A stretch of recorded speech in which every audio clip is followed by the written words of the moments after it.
Nagar Kurnool parliament seat ఇవ్వటానికి ఈ ఢిల్లీలో రాష్ట్ర ప్రభుత్వ ప్రత్యేక ప్రతినిధి పోస్టు అడ్డం వస్తుందని ఈ ఉదయపూర్ డిక్లరేషన్ ప్రకారం అడ్డం వస్తుందనే ఉద్దేశంతో ఇవన్నీ రివ్యూలు అయిపోయిన తర్వాత నేను ఢిల్లీలో రాష్ట్ర ప్రభుత్వ ప్రత్యేక ప్రతినిధి పదవికి రాజీనామా చేసి ఆ లెటరు ముఖ్యమంత్రి గారికి ఇచ్చి మీరు ఈ పదవి వల్ల మన పార్లమెంట్ సీటుకి ఇవ్వటానికి అడ్డొస్తే ఈ పదవిని వెంటనే రెసిగ్నేషన్ని మీరు యాక్సెప్ట్ చేసి నాకు పార్లమెంట్ సీట్ ఇవ్వాలని చెప్పారు.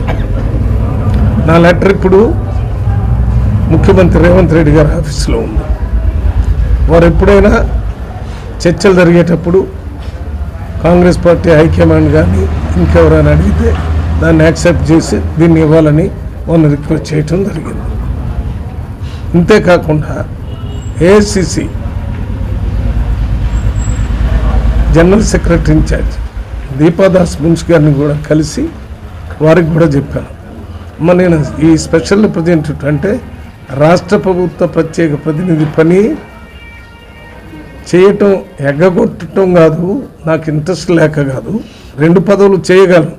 కానీ నాకు పార్లమెంటు మీకు ఏది కావాలంటే మొదటిసారి నాగర్ కర్నూలు పార్లమెంట్ సీటు కావాలి, రెండోసారి నాగర్ కర్నూలు పార్లమెంట్ సీటు కావాలి, మూడోసారి కూడా నాగర్ కర్నూలు పార్లమెంట్ సీటు కావాలని ఇంగ్లీష్లో 3 సార్లు చెప్పాం. First time Nagar Kurnool, second time Nagar Kurnool, third time Nagar Kurnool అని వారికి కూడా చెప్పాం.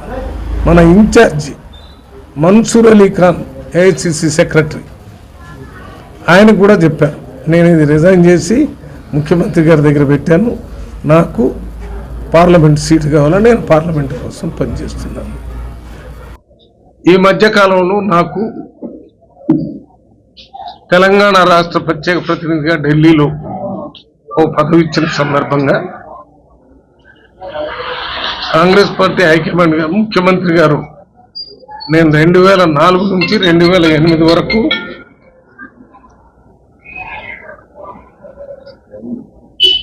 అప్పటి ఆంధ్రప్రదేశ్ రాష్ట్ర ప్రభుత్వానికి ప్రత్యేక ప్రతినిధిగా పనిచేసిన అనుభవం ఉంది కాబట్టి గత 10 సంవత్సరాల నుంచి చాలా పెండింగ్ ఇష్యూస్ ఢిల్లీలో ఉన్నాయి కాబట్టి వాటన్నిటినీ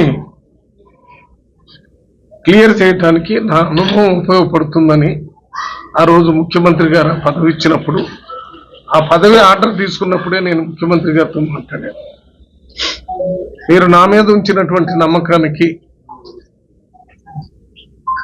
నేను పనిచేస్తాననేటటువంటి నమ్మకానికి కృతజ్ఞత తెలియజేస్తూ, మరి ఇది పార్లమెంటు రేపు జరిగే ఎన్నికలకు అడ్డు వస్తుందేమో అంటే ఇది ఏ రకంగా కూడా అడ్డు రాదు. పక్క రాష్ట్రం ఆంధ్రప్రదేశ్ రాష్ట్రంలో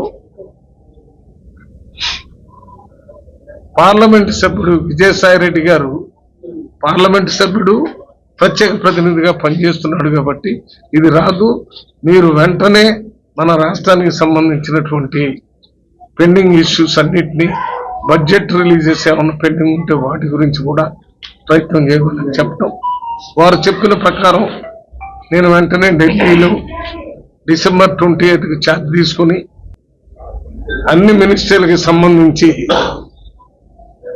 ముఖ్యమంత్రి గారు ప్రధానమంత్రి రాసినటువంటి లెటర్లు, వేరే మినిస్టర్ దగ్గర ఉన్నటువంటి వాటన్నిటినీ తెలంగాణ ఆర్సీ రెసిడెంట్ కమిషనర్తో రివ్యూ చేసి రాష్ట్ర ప్రభుత్వం నుంచి రావాల్సిన కొన్ని రిపోర్ట్స్ కోసం రాష్ట్ర ప్రభుత్వంలో ఉన్న అధికారులందరితో మాట్లాడటం జరిగింది. మల్లు రవికి టికెట్ ఇస్తే గెలవలేడు, నాకంటే ఇంకొక అభ్యర్థి ముందున్నాడని చెప్తే సర్వేలకు నేను 100% ఒప్పుకుంటాను. ఏఐసిసి నుంచి కూడా సర్వే చేపిస్తారు, ఇంకా కొన్ని ప్రైవేట్ సర్వేలు కూడా చేపిస్తారు. ఏ సర్వే అయినా చేయించండి, దయచేసి క్లియర్గా ప్రజలకి మాకు చూపించి ఇది రీజన్ అంటే దానికి నేను అన్నిటికీ కట్టుబడి ఉంటాను.